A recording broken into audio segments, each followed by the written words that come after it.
Mesdames et messieurs, bonsoir. À la une de l'actualité au Bénin ce jeudi 28 janvier 2021, nous sommes à un peu plus de 2 mois de la tenue de l'élection présidentielle au Bénin et c'est la course contre la montre au niveau de la Commission électorale nationale autonome. La Sénat multiplie des séries de rencontres avec les différents acteurs concernés par l'organisation de cette élection d'enjeux majeurs. Ce mercredi, c'était le tour des responsables de la société civile qui ont échangé avec le président Emmanuel Tiando et son équipe. On en parle dans un instant. On parlera également de l'installation des conseillers de la communauté des communes des lagunes côtières du Bénin. C'était ce mardi à Grand Popo dans le département du Mono. Le bureau est présidé par Angelo Arwandinou, maire de la commune d'Abomey-Calavi. Images et reportages à suivre. À suivre également les précisions sur la cérémonie de remise de lettres de mission aux responsables d'établissement d'enseignement général technique et de la formation professionnelle ainsi qu'aux directeurs départementaux et inspecteurs délégués pédagogiques des acteurs du système éducatif renvoyés dans leurs différentes tâches par le professeur Mao Yonkakpo, ministre des enseignements secondaires, techniques et de la formation professionnelle. Voilà pour le sommaire. Bienvenue dans le JT Soir sur Canal 3 Bénin. Élection présidentielle du 11 avril prochain, pas de temps à perdre au niveau de la Commission électorale nationale autonome. L'institution en charge de l'organisation des élections au Bénin enchaîne donc des rencontres avec les différents acteurs concernés par ce processus électoral. Ce mercredi, au Champ d'Oiseaux de Cotonou, les membres de la Sénat ont échangé avec les acteurs de la société civile. Il était question essentiellement d'expliquer les démarches en cours pour une élection présidentielle apaisée. Le point de la rencontre avec Tanguy Agoy. La Commission électorale nationale autonome face aux organisations de la société civile. Énième étape de concertation et d'échange que la structure organisatrice des élections au Bénin franchit, après ses prises de contact et séances de travail avec les partis politiques, les institutions de la République et les ministères et les représentations diplomatiques. À ses partenaires du jour, la Sénat est venue expliquer ce qu'elle fait pour leur faciliter la tâche pour la garantie d'un scrutin fiable. Toutes les dispositions sont prises par la Sénat pour faciliter la délivrance des lettres d'accréditation à toutes les organisations requérantes, la mise à disposition des badges correspondant aux observateurs à déployer et la couverture médiatique de toutes nos activités électorales. Toutes les dispositions seront prises afin d'assurer la sécurité sanitaire des électeurs. Entre autres curiosités soulevées notamment par les hommes des médias, la question de la couverture médiatique par ces temps de coronavirus. Échaudée par l'expérience de 2019 qui a fait imposer une campagne électorale essentiellement médiatique, les médias ont voulu se rassurer sur ce qui les attend dans le cadre de la consultation du 11 avril prochain. Pour le moment, la réponse est on ne peut plus claire. Le président de la HAC est intervenu sur le sujet. Si vous avez suivi l'actualité, le président de la HAC disait en substance que la campagne électorale ne sera pas exclusivement médiatique, mais que toutes les dispositions seront prises afin que les mesures barrières soient respectées. Tout doucement, la Sénat déroule son calendrier qui va conduire au 11 avril. Après les étapes de consultation des acteurs et structures, elle lance lundi le dépôt des dossiers de candidature. Les acteurs de la société civile ainsi formés et informés sont appelés à jouer leur partition pour une élection paisible, pacifique et crédible. Élection paisible, pacifique et crédible, c'est ce à quoi aspirent les institutions de la République, les ministères, le corps diplomatique et les partenaires techniques et financiers.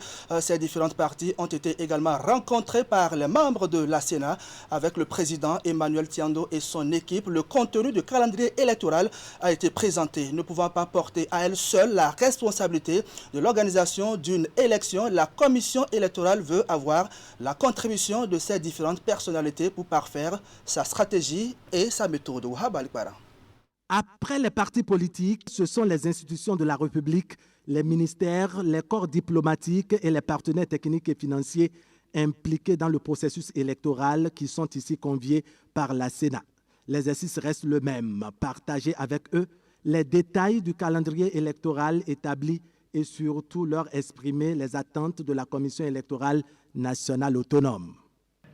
La Sénat, à elle seule, ne peut pas porter toute la responsabilité de l'organisation d'une élection. C'est pour ça que la loi a prévu l'implication d'un certain nombre d'acteurs, notamment les partis politiques, les institutions de la République et les organisations de la société civile. Tout ça dans l'esprit de faire en sorte que les élections se tiennent dans la paix et que chacun puisse apporter sa contribution. Au cours de la rencontre, les communications animées par les experts de la Sénat ont permis de rappeler à chacune des parties impliquées dans l'organisation et le suivi du scrutin la mission qui lui est dévolue. Plusieurs points d'ombre ont été soulevés avec des suggestions pour améliorer la qualité de l'organisation. Le ministère des Affaires étrangères, dans le cadre des élections présidentielles, est une cheville essentielle, incontournable pour le vote des Béninois de la diaspora. Nonobstant le contexte qui se présente actuellement, j'ai parlé de la pandémie du Covid-19, le gouvernement a décidé d'organiser, à la différence de certains pays, le vote des Béninois de l'extérieur. Et pour ce faire, comme il a été si bien dit, nous avons mis un comité paritaire sur pied, Sénat, ministère des Affaires étrangères. Quand est-ce que nous allons commencer les travaux? Vous recevrez d'ici la fin de la semaine, monsieur le directeur de cabinet, la décision de la Sénat portant mise en place du dit comité. Mais avant que nous n'entrions véritablement dans le vif du sujet, nous attendons de la LEPI, nous attendons du COS LEPI, qu'elle puisse nous dire de façon précise et exacte, même si on le sait déjà par ailleurs, mais nous avons besoin du support formel des différents endroits où ce vote-là sera organisé. Parce que nous avons un projet justement de rencontrer le ministre de la Justice pour régler un certain problème lié à toutes les situations qui pourraient se présenter le jour du vote. Bon, la question de la gestion sanitaire, nous allons ensemble, d'abord au niveau de la Sénat, discuter de ça entre nous, et puis voir avec les autres institutions impliquées dans le processus électoral, voir comment est-ce que nous allons régler ces problèmes. Après les institutions, les ministères, les corps diplomatiques et les partenaires techniques et financiers, la Sénat va poursuivre sa série de rencontres avec la société civile, l'un des acteurs clés du processus électoral. Une rencontre qui va certainement renforcer les suggestions et doléances puis lever l'équivoque sur les questions qui divisent. L'opération est dénommée Zoom.5. Elle consiste à présenter aux populations de la ville de Boycon les différentes réformes engagées par le président Patrice Talon en vue d'améliorer les conditions de vie des Béninois. C'est une initiative du conseil communal Ferdinand Bokossa soutenue par certains de ses pairs. L'opération est une forme de relais de la tournée de reddition de comptes qu'avait effectué le chef de l'État Patrice Talon. Imet Hélène Amos.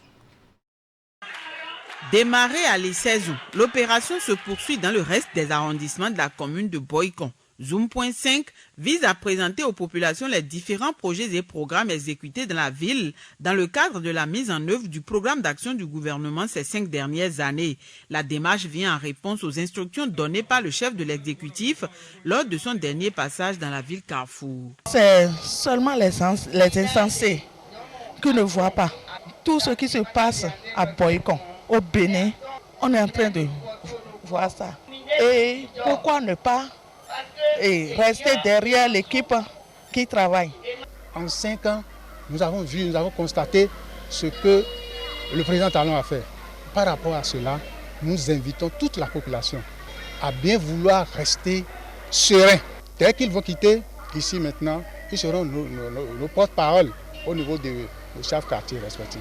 Pour cette deuxième étape, 3 arrondissements ont accueilli Ferdinand Yao Bokossa et sa suite. à Ouassaro, Indiazou et Solokhome. Les initiateurs à tour de rôle ont entretenu les cibles sur les réalisations du gouvernement, les réformes institutionnelles engagées dans l'administration, l'asphaltage, le projet de renforcement du système d'alimentation en eau potable sont autant de sujets qui ont retenu l'attention du public. Les échanges qui ont suivi les différents exposés ont été l'occasion pour les populations d'exprimer leur satisfaction. Notre stratégie, c'est la mobilisation.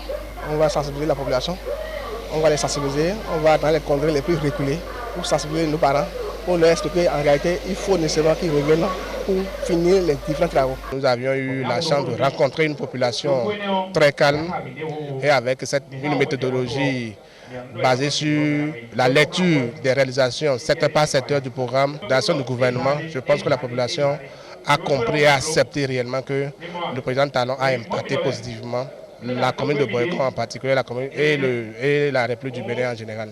Les résultats attendus, c'est d'amener toute la population de Boycon au même niveau de connaissance sur les réalisations du programme d'action du gouvernement. En termes de réalisation, infrastructures routières, infrastructures de santé, écoles, tout ce que le gouvernement a pu faire au Bénin et en général et en particulier à Boycon. Cette séance initiée en vue de vulgariser les réalisations du régime du nouveau départ à Boycon sont venues à en croire les populations pour mieux les éclairer. Elles leur ont permis par exemple de faire la distinction entre les actions du conseil communal et celles menées par l'équipe gouvernementale. Hommes, jeunes et femmes rencontrés ont invité les organisateurs à poursuivre le périple et à se rendre dans toutes les localités de la commune. Retour sur le Conseil des ministres d'hier, mercredi 27 janvier 2021. La session hebdomadaire des membres du gouvernement s'est tenue sous la présence de Patrice Talon, président de la République du Bénin. Plusieurs décisions ont été prises au cours de ce conseil. On parle de l'adoption des décrets fixant les attributs et appellations de grade au sein des forces armées béninoises. Le ministre de la Communication, porte-parole du gouvernement, a livré les détails de ces décisions aux hommes des médias. On va écouter Alain Orunla. Les décisions ci-après ont été prises. Au titre des mesures normatives, le Conseil a adopté les décrets fixant les attributs et appellations de grade ainsi que les signes distinctifs au sein des forces armées béninoises. Au titre des communications, contractualisation pour une assistance technique au profit du projet d'appui à la transition agroécologique dans les zones cotonnières du Bénin, TASCO 2. Le dit projet vise l'amélioration durable des revenus des exploitations et des rendements des cultures de la rotation cotonnière par la restauration et l'amélioration de la fertilité des sols grâce à l'adoption de pratiques agroécologiques et à une mécanisation adaptée aux pratiques. Il va ainsi assurer une généralisation du référentiel technique élaboré et implémenté au cours de la phase pilote qui a eu lieu de 2017 à 2019. La zone d'intervention du projet couvre 22 communes regroupant 180 000 producteurs qui réalisent 90% de la production nationale de coton, de même qu'une part importante de cultures vivrières. C'est à cet effet qu'il est prévu le recrutement d'une assistance technique internationale dans le cadre de la convention signée entre le Bénin et le bailleur, l'Agence française de développement. Après plusieurs semaines de tractations et même de guéguerre, le parti Foscoli pour un Bénin émergent a désormais ses candidats pour l'élection présidentielle prochaine. Il s'agit de Alassane Soumanou Djemba et Paul Hunkwe, tous anciens présidents de l'ancien président Boni Yayi. Ils ont été désignés respectivement au poste de président et vice-président pour défendre les couleurs des Koris le 11 avril prochain de l'après-midi de ce jeudi. L'information a été officialisée à travers une déclaration du bureau politique du parti. Déclaration lue ici par Idrissou Bako au micro de Wahab Alipara. Chers militants, nous voici au terme de la procédure qui devrait conduire à la désignation du duo de candidats de notre parti pour la présidentielle du 11 avril 2021. C'est fait. Notre parti, le parti du peuple, sera bel et bien présent à la présidentielle et a décidé de faire porter ses couleurs par le duo suivant. Candidat au poste de président, Soumanou Alassane.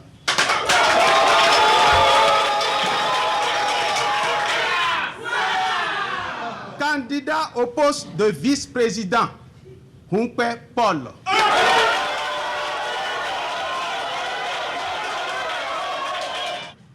Comme vous l'avez suivi de près ou de loin, cela n'a pas été facile d'aboutir à ce résultat, car tous les candidats à la candidature étaient de bons candidats.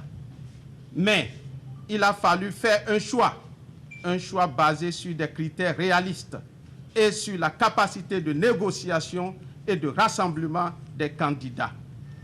Maintenant que le duo a été choisi par un large consensus au sein du bureau exécutif national, c'est le lieu de lancer un appel à tous les candidats malheureux à la candidature, à tous les élus et à tous nos militants, où qu'ils se trouvent, à taire leurs divergences et à se mobiliser comme un seul homme derrière le duo FCBE afin d'assurer l'alternance au pouvoir le 11 avril 2021 dès le premier tour. Le parti FCBE va à ces élections en tant que parti d'opposition avec la conviction que c'est seulement à travers les urnes, sans violence, dans la paix et la tranquillité, que l'alternance se fera afin de réduire la souffrance de nos populations qui sont à la recherche du mieux-être. C'est d'ailleurs pourquoi notre projet de société, déjà disponible et qui sera bientôt rendu public, prône la construction du Bénin nouveau par les Béninois eux-mêmes.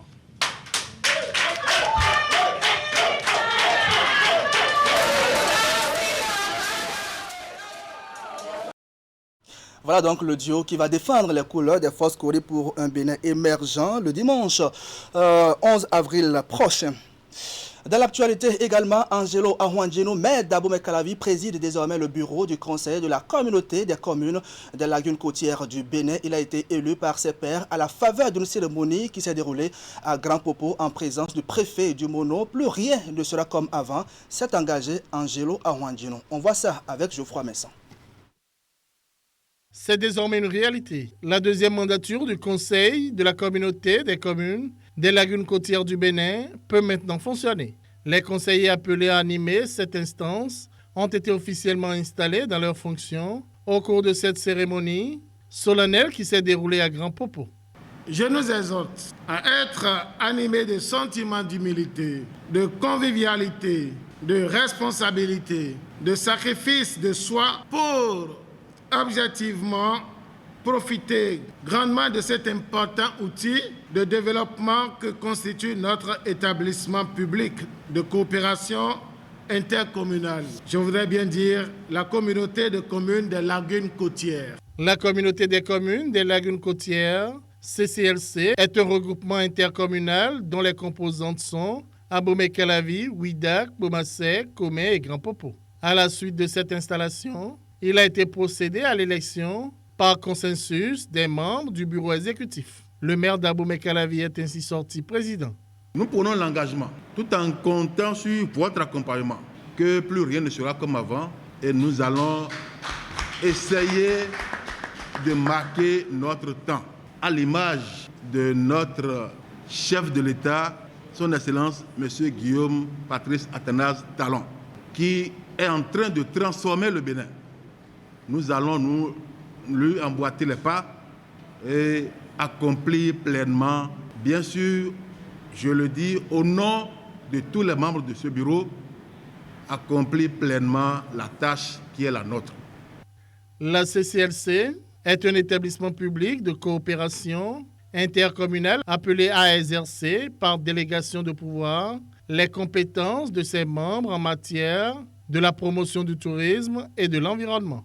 Son décret de création date du 30 juin 2016.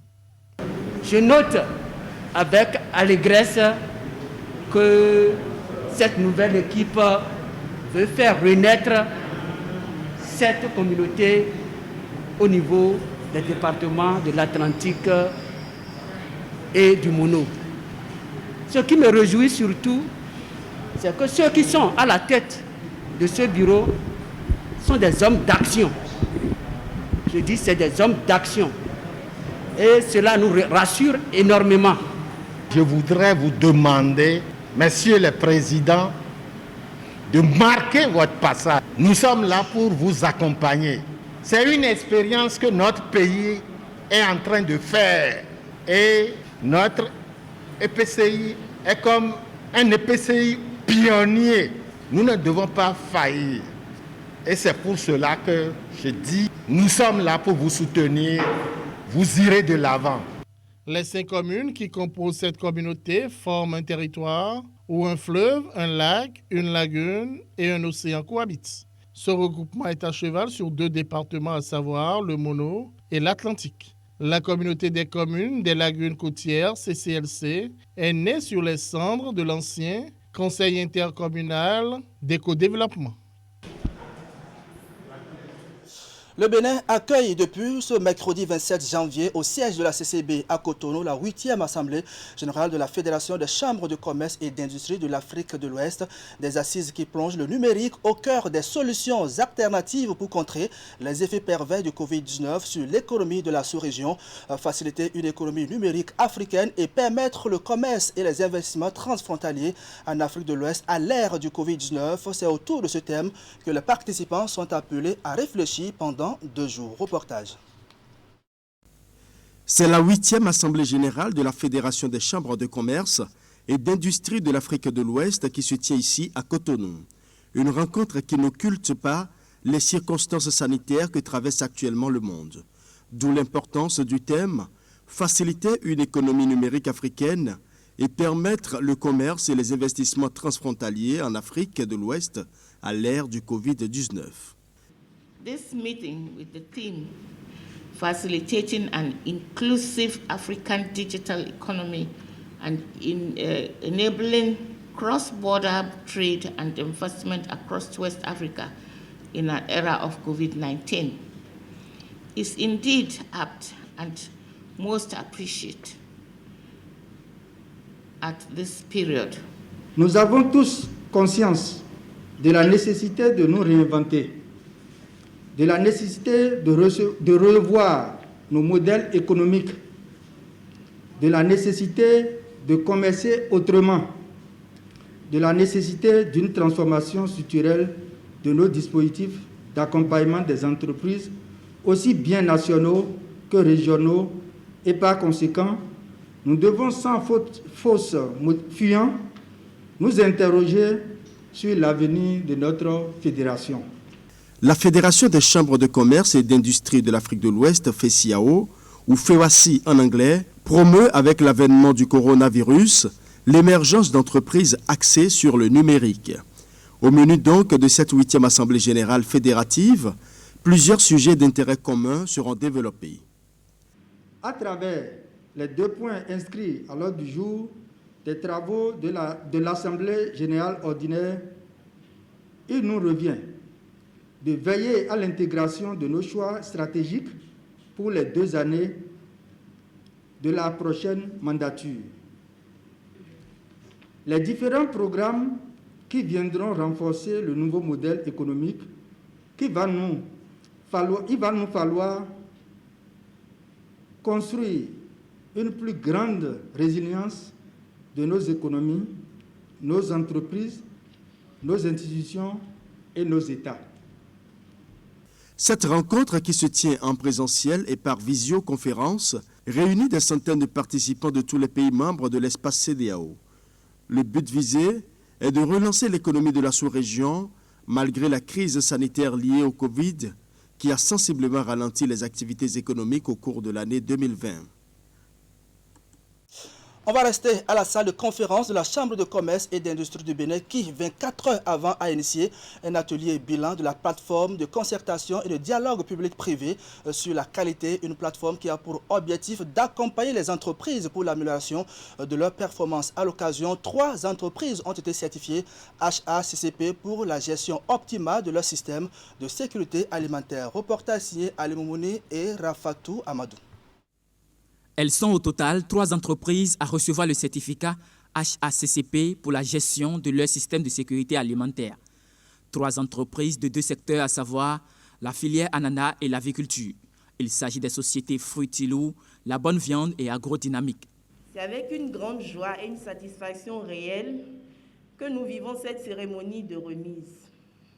Cependant, le certificat obtenu ce jour, loin d'être un parchemin ou un trophée qui sera exposé au niveau du siège de nos entreprises, constitue un véritable nouveau challenge.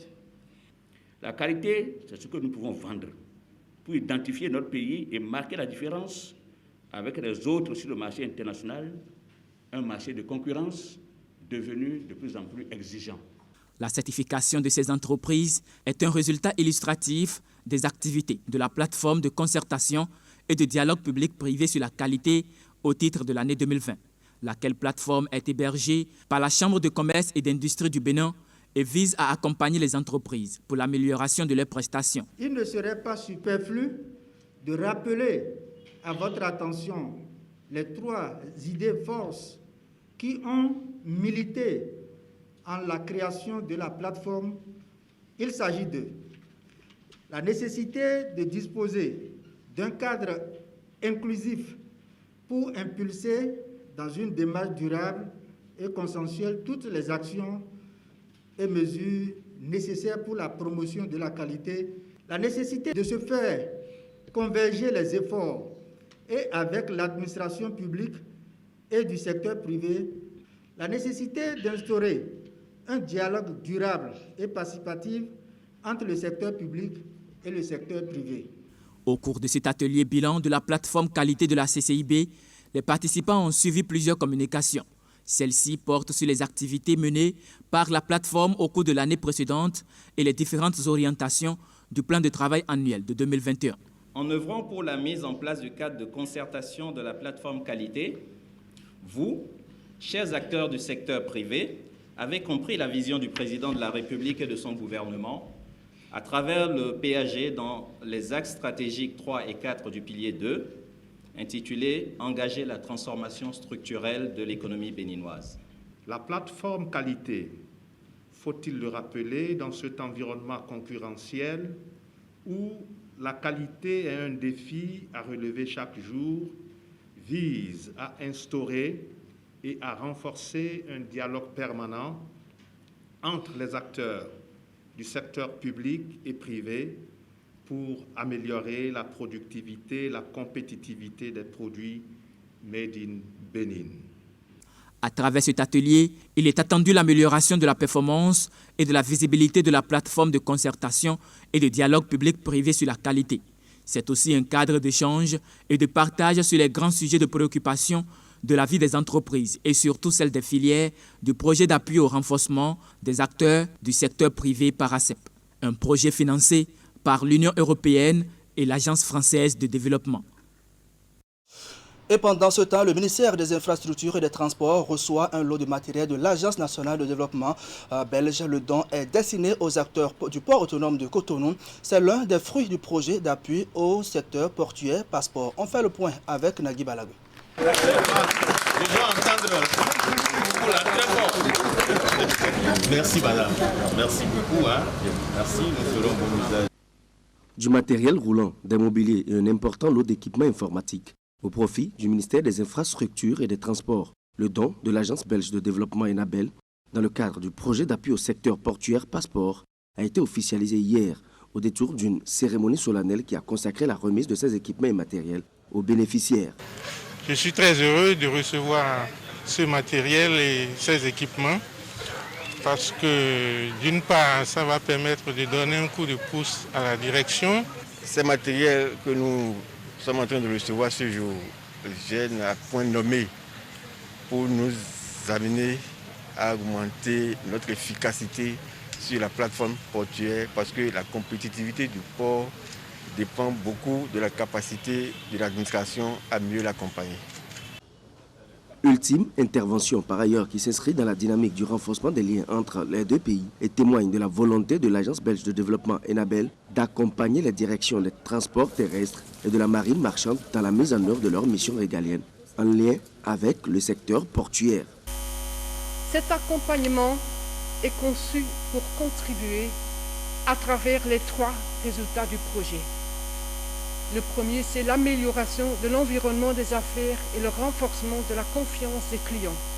via entre autres un cadre institutionnel adéquat, une meilleure sécurité et sûreté maritime et portuaire et une meilleure qualité du transport sur les corridors béninois des marchandises débarquées au port. Donc, en termes d'exécution, le projet est à peu près à 20% de son exécution au point de vue budgétaire. Et je dirais que le résultat qui est le plus en avant, il y a 3 résultats dans ce projet, c'est le résultat 2, c'est celui qui concerne spécifiquement le port autonome de Cotonou. Pilier principal de développement de la coopération bilatérale bénino-belge sur la période 2019 et 2023, le projet Passeport impacte significativement la compétitivité du port autonome de Cotonou. Je voudrais exprimer, au nom du gouvernement du Bénin, de son chef, le président Patrice Talon, et au nom du ministre des Infrastructures et des Transports, toute la gratitude du peuple béninois.